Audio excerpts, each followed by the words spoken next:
Hey, it's Bill Russell. I'm here in my yellow hat. I wore it at Vive and Hims to signify our partnership with Alex's Lemonade Stand Foundation and the search for cures and to combat childhood cancer. I'm just blown away by the generosity of our community.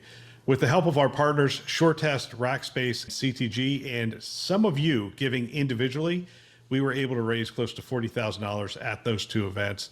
It is just exceptional. And I would like to thank all of you who have joined us in this cause. If you would like to be a part of it as well, go ahead and hit our page, thisweekhealth.com. You can go to the top blue banner that is on our homepage and click on that to give today. Thank you again for being a part of this effort and this cause. Today on This Week Health. Do you want to be informed or influenced? But big parts of America don't want to know. It's a lot just to step on the scale. Yep. A lot of the hospital organizations are dealing with part of the population that's in denial.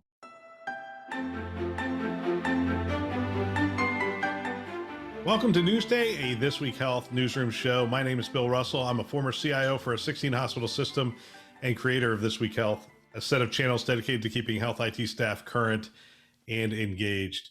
For 5 years, we've been making podcasts that amplify great thinking to propel healthcare forward.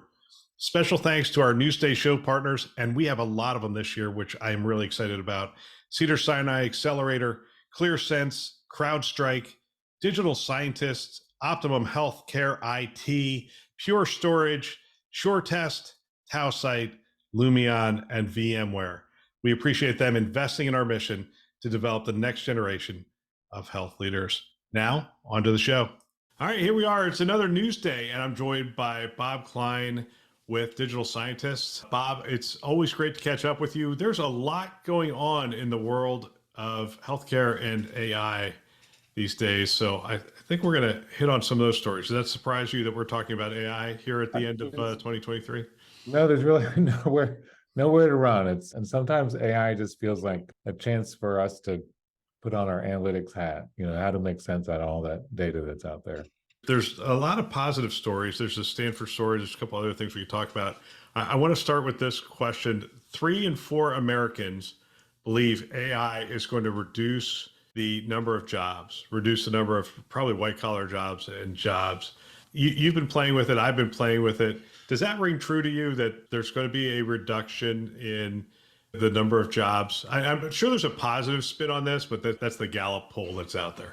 Well, I think the jobs are definitely going to change, right? And I don't think it's a zero-sum game for jobs. I think there will be new kinds of jobs. New ways that we're going to have to leverage it, but it's hard for me to say.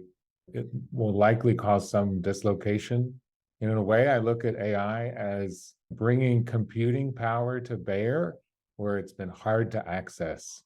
Right. So sometimes in healthcare, you'd think that the only computing power is walking on 2 legs and as an MD. Right. So there's a lot of computing power that's out there that hasn't been really brought to bear. But I think it's not going to be a replacement anytime soon for kind of high touch interactions or for highly skilled, highly creative, those kinds of areas. And hopefully it'll be freeing for people to focus on things where they can really excel and get rid of some of the drudgery and data entry and things like that we really shouldn't be doing.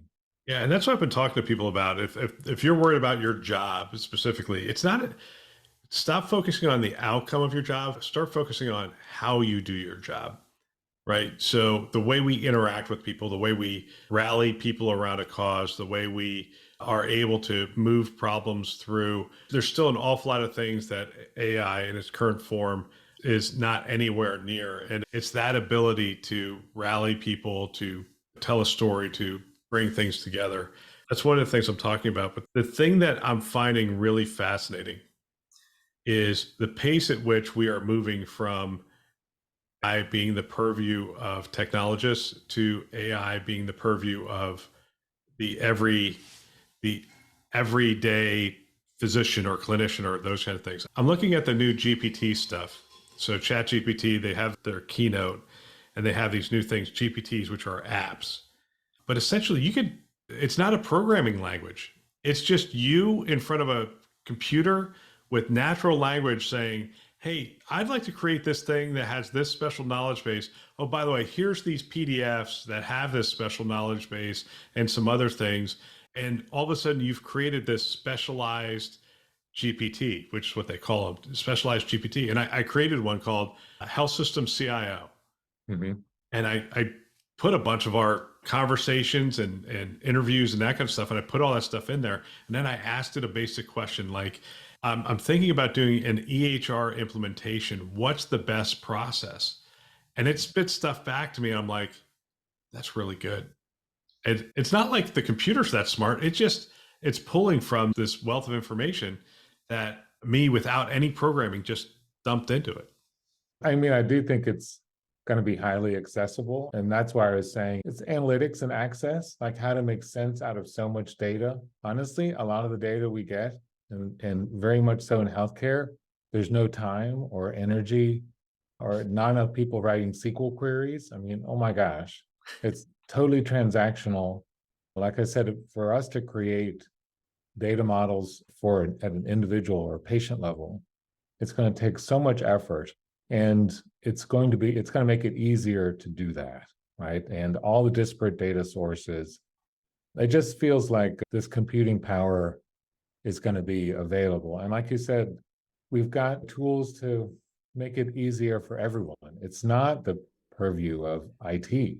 And honestly, a lot of times IT is too busy keeping the network up and running and dealing with other kinds of Yeah, firewalls, security, right? quite Right. frankly. Again, they're dealing with a lot of other tasks. They would love to probably spend more of their time in this area, but a lot of times they don't. They just can't. So it's got to be made accessible. And there used to be something called if this, then that, or something like that, where Yeah, it yeah. was plug and play, precursor to plugins and stuff like that. But I think we've learned a lot in that area, and we need people to experiment. I mean, basic clustering algorithms. Just again, it's making sense of the data, and even sometimes it's just access, question and answer. I had somebody that was working on something around HSAs, trying to educate people about HSAs. You think, how much is there to educate about HSAs? But apparently, most people don't know that it's a decent investment vehicle and all this other jazz. But it's all trapped in a book. It's like, well, we want to be able to facilitate Q&A against knowledgeable or qualified data sources. And it's just what you have put together. So it's gone really far in a single year. Never mind all the politics and the theatrics, OpenAI just recently, but no, it still has a lot of promise. I guess the question for you is, I don't know if health IT or the folks inside health organizations are going to have the wherewithal to actually create some of their own models, right? To create some of their own, because I don't see the necessarily the funding, the training source, the resources internally, and the bandwidth to be able to do it, or enough training data, I would say. I think it's the bandwidth. Yeah. Because this is so accessible to the everyday person within the healthcare organization, and they could start playing around with it. Recently, I was going back and forth with kids, literally like 16, 17-year-old kids who are training these models. And I'm going, oh my gosh, like that. Now I know what it felt like when I came out of college and I knew how to use a computer, and the next generation was looking at me going, oh my gosh, this kid wants to use a computer for this stuff. What is he thinking? That's how I sort of look at these kids now are coming out and going, hey, I trained my own model on this thing. But I agree with you. I think there are some limitations in terms of really understanding the data that you do have and preparing that data to be used by these models.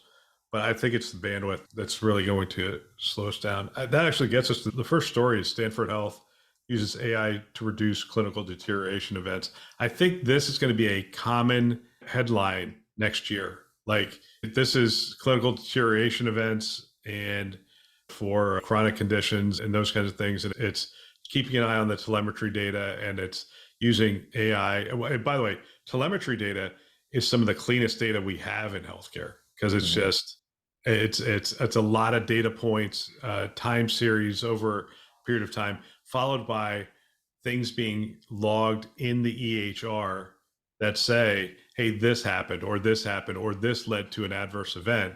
And so we just have tons of this information. It's fairly clean, and it's not surprising that this is one of the use cases. But Stanford's probably, to your point, Stanford has the resources. It has all of those things. Yeah. And it's important to note that I don't see Mike Pfeffer's name anywhere in this article. This is some people within Stanford who are a practicing academic internist, board certified practitioner. They're leaning on some of the resources that Stanford has, but they're not going to the IT department saying, "Hey, I've got some ideas or some thoughts here." And they might even tap into a third party or somebody else and bring them in and say, "Look, we have this concept." For those who don't have the resources and don't have the bandwidth, I think you're going to need to keep up on this stuff. And I think tapping into those third parties is going to be one of the ways you do it. Do you think it's RPM finds its way into the hospital? So that mindset of everyone there actually in the if you're in a hospital bed, everything is being logged, everything is going into the EHR. At least there's not this kind of lag. Whereas I almost think of it as like an RPM hub. Yeah. It's very much of an outside in thought process where there's inside of health IT, there's always this idea of like, well, if it's not in the EHR, it's not real, or we don't know what the hell to do with it. Right. But if you're doing health at home, like they've had to create this infrastructure outside of the EHR or on top of it, where I've got all this physiological data and I've got a hub it has to come to. I have to create a model to understand it. But I have the real-time access and I can make real-time decisions based on trending data. And it's just that same model back inside the hospital. Let me ask you this: is remote patient monitoring, the data from a remote patient monitoring, which, by the way, I've talked to physicians for years and they just don't want it. I mean, they want the clinically approved devices. It's not in the EHR, right? Right. They just don't want it in the EHR. They don't want to be liable for it and all that other stuff. But is that not the data that Google collected early on, like number of clicks, number of searches, number of this, number of that? Don't you think long term it's short-sighted to not want that data and that information? Because that's going to lead to sort of if you're, stay with Stanford, if I'm Stanford and I'm collecting all that information for a 100-mile radius from around my campus, does that not give me a competitive advantage of looking demographically and geographically, all this stuff, and slicing and dicing it and then delivering care in a different way over the next 5 years? I have to think that data is as valuable as the data Google was collecting early on in the internet. Absolutely. You need it all. You need it all. And you're not going to get any smarter about an individual patient or a population without it. Whether it's in the EHR or not, it doesn't matter. And they don't like it because they can't make sense out of it and they're asked to make decisions on too much data. So that's some of just the way it's treated. But it's not that it doesn't have value. Until they use AI, there's not the ability to extract the value. It just becomes onerous because it's not in the format that the providers want to see it, which is in the EHR. But it doesn't mean it's any less valuable. And there's more data just makes it more of a challenge to analyze. I do think that that's some of the promise of AI is helping make sense out of it. And honestly, for the things that we work in, there's a lot of data, let's just say in medical coding, for example, right? So to get involved in some of these things, we've got to make sense out of, for value-based care and accountable care organization, you're really motivated for typically a smaller population to be very smart about that person's comorbidities, everything they're dealing with, to keep them out of the emergency room. And if you don't do a good job at that, and you've got probably 2 years of claims data, you've got all their kind of their interactional data, you've got all their EHR data, and it's your job to assess them for, what is it, a risk adjustment factor, right? A RAF score. So as this ship slowly turns, if you don't take all the data that's available to you and make sense out of it for an individual patient, and by extension, a population probably of some similarity, you will lose money. Yep. And you could go out of business, right? If you're running an ACO, it won't make it. And I'm talking more from experience dealing with Medicare population, and they need more tools. It needs to end up in the EHR, but not everything is Epic, right? So I'm talking about point-click care, and the EHRs, there's still a lot of different ones that still have to make sense out of it. But I think that's the challenge of AI. Has to help people make better decisions and make sense out of huge data sets that are just overwhelming at the moment. Well, I'm wondering who is in the best position to take advantage of this: the payer, provider. Is it tech? I mean, is it Apple? Because Apple has collected a ton of this information over the years. Is it Apple? Is it Amazon as one of the tech players? And that leads to today's headline: Cigna and Humana in talks to merge. Okay. Yeah. Well, I mean, my gosh, these what United Healthcare is what $250 billion a year, something like that. Cigna, Humana combined, I'm going to get these numbers wrong, but it has to be over 100 billion.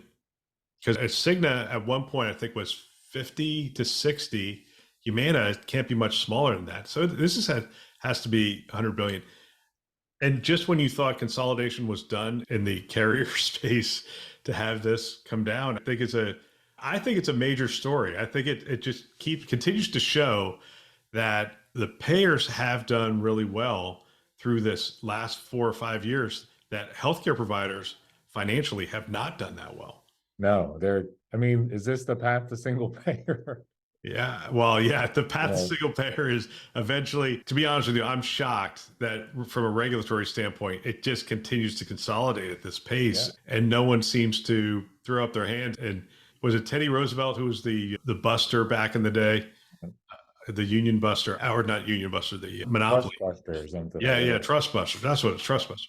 Yeah, I mean, I'm just shocked. I mean, these things are huge, and they have multiple arms going in a lot of different directions. By the way, the other story that's starting to really bubble up is the number of providers that are saying no to Medicare Advantage. It's really interesting. I mean, they're pushing back and saying, look, it's working well for you, but it's not working for us. And this Why is is that, Bill? Why, what's that? why is that there? I mean, is it and I'm always trying to figure out, because I've got that decision around straight Medicare versus Medicare Advantage and all the kind of supposed benefits, but a limited network access. Those trade-offs, like it always feels like. This answer is going to get me in trouble. I don't know the numbers well enough to be intelligent on the space, but I will say this. There's been a number of articles that have talked about the amount of fraud that is associated with Medicare Advantage, because it's the coding that gets them the additional dollars based on the government payouts, because it's around Medicare, right? So it's a federally funded kind of program. Mhm. And so if somebody has certain codes and certain things, then therefore they generate more dollars for the payer. And so there's a push to do coding in a way that, I mean, at least if these articles are to be believed, and the, quite frankly, lawsuits that are following them, there's a fair amount of coding that is questionable based on Medicare Advantage and reimbursements. But isn't that Medicare's fault? Like I mean, I've looked at this where what defines the truth? It's the truth is what Medicare is willing to pay for. And if it's been fuzzy and unclear, then people will test it. And then for Medicare Advantage, it's like, how do I make more money? It's like, well, here's my understanding. So you come to me as the doctor, and I look at you and I say, well, this is what you have, but I'm going to code it this way because this will get us more money. Yeah. I mean, is that Medicare's fault, or is that sort of trying to game the system? I mean, if it is what you have, then by all means code it that way. But if it's not what you have, then we're just playing games to get more money. There has to be tests. There have to be analysis of what's in there for assessment. But the same, I mean, you don't think something similar is going on with the Sigmas and Humanas? I mean, a lot of it's mostly denial. I did. We talked about this last time, was the auto denial from Cigna, and they're being sued in California, right? And it's like they shortchange the providers and say, no, we're not paying for this. Or it's honestly the patients. Even that challenge back and forth between how do I prove that it's proving you have the condition or the need, and the claim, even the rights to be able to appeal. So it's a mess of our own making, isn't it? Well, the biggest problem is you and me. Mhm. It's not IT. It's the individual patients. We don't know. So when they write the coding and put all this stuff in, we just sort of go, yeah, okay, yeah, that's good. And I hear these stories after the fact, and I was talking to somebody who said they did the coding for their father in this way, and then when their father came back the next time for a visit, he couldn't get something because of the way it was coded before. And it's like, I don't have that. I'm not a diabetic. I'm not, like, why did you code me that way? And now I can't do this. And they're like, well, but that's what the doctor who saw you, that's what he coded it. I can't change that now. I mean, this is And so that's now part of your record. But we as patients, we don't have we're not engaged enough and we don't know enough to look at it and say, hey, I'm not a diabetic. I don't know why you're coding me this way. Like my blood glucose is actually, the average person will not be able to tell you what a diabetic's blood glucose is or is not. We just don't know. It seems like the single payer we have is Medicare, right? Is that there would be rules in place for them to evaluate. And I don't know who at Medicare is making sense out of all their data and all their claims data and what's actually getting paid. But if I said, okay, Medicare and Cigna and United Health, that would cover a lot of it, and say, come up with some definitions of what's acceptable. But if it's left up to, I don't know, it feels like the Medicare Advantage, it's too fuzzy, right? There aren't rules. And even if, as I've been looking at it, there's like, what is the truth here? So if there's so much flexibility, and you know how it is, if it's a computer program, if you leave it where there's all these options, people can choose and they're not technically wrong. Well, we're going into an election year, and next year will be interesting because I don't know if we'll have the policy debates we had 4 years ago, or 3.5 years ago, or the 4 years prior to that when Obamacare was such a mainstay in the discussion and the conversation. But now that is sort of cemented in our vernacular, I'm not sure if we'll have those policy things. But I think it's hard to argue that healthcare is changing. This article here, to me, really encapsulates the change. And actually, the last two articles, Best Buy Health and Mass General Brigham, MGB, strike landmark partnership to expand healthcare at home. That's one of the stories.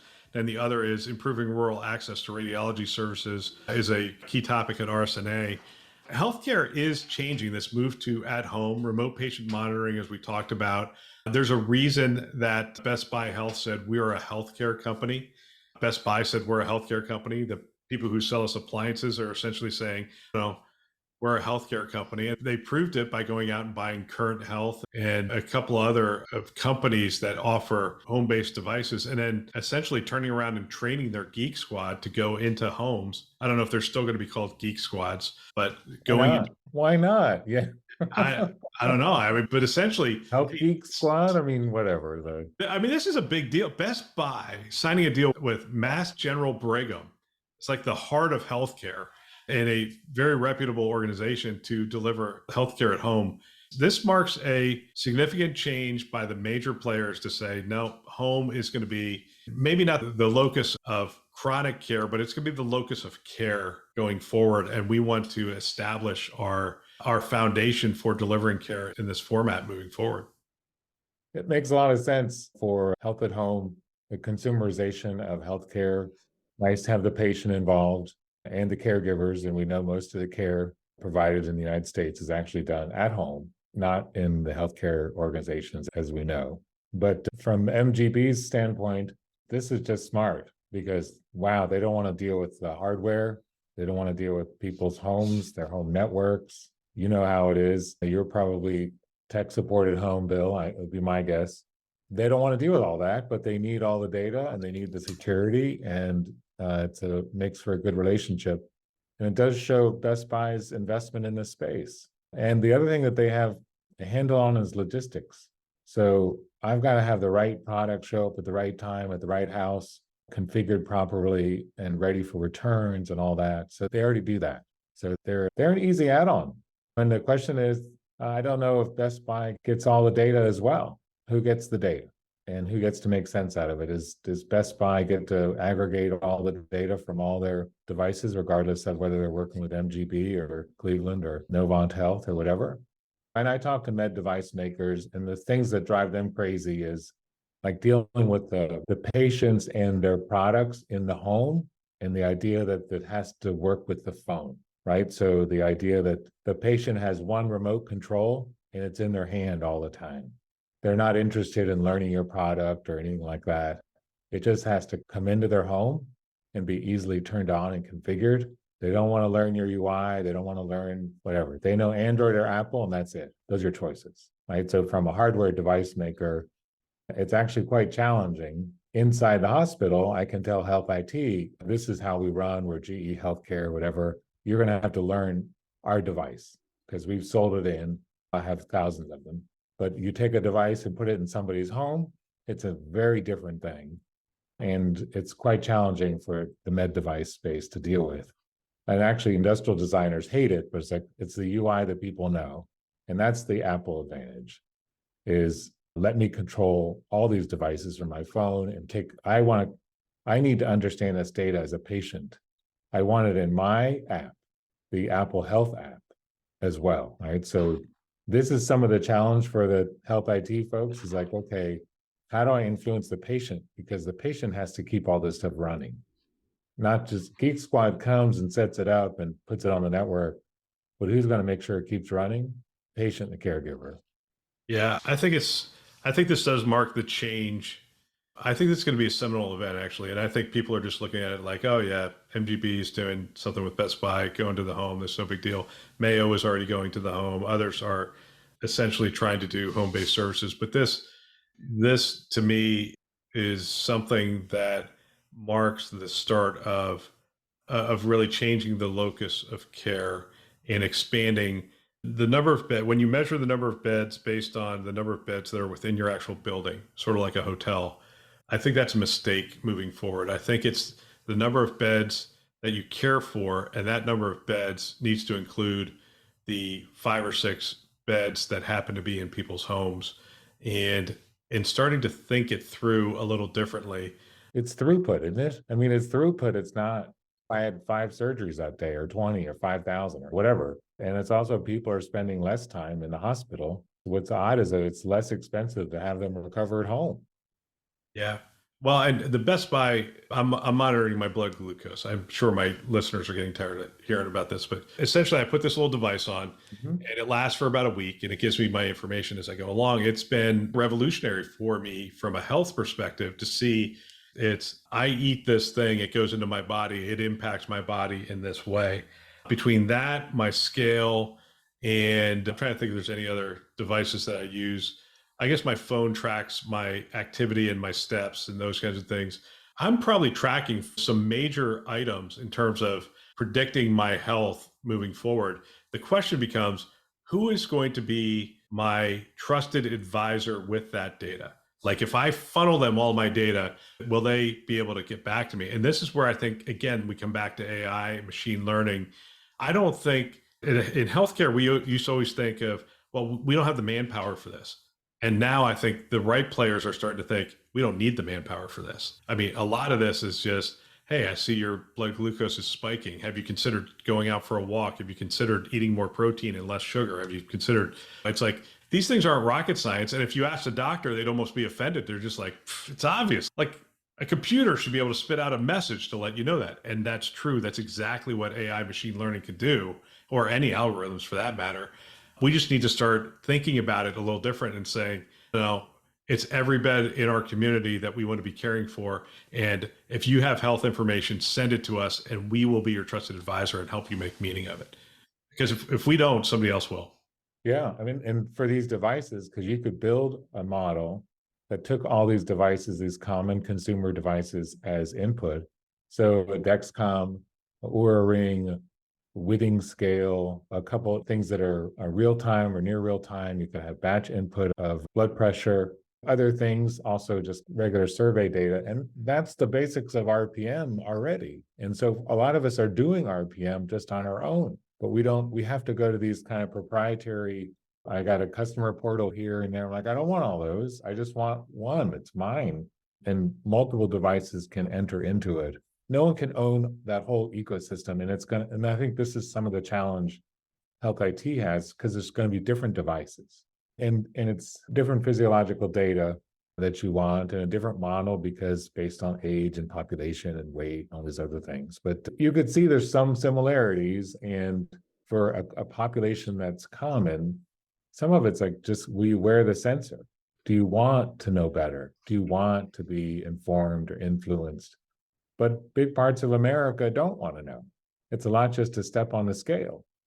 Yep. I think this is a lot of the hospital organizations are dealing with part of the population that's in denial. Yep. Right. So they want to be rescued after a life of living really hard and not really caring maybe that much. That's not a way to live a long quality life, unfortunately. Yep. So I'm looking at Best Buy stock has jumped 6% in the last 30 days.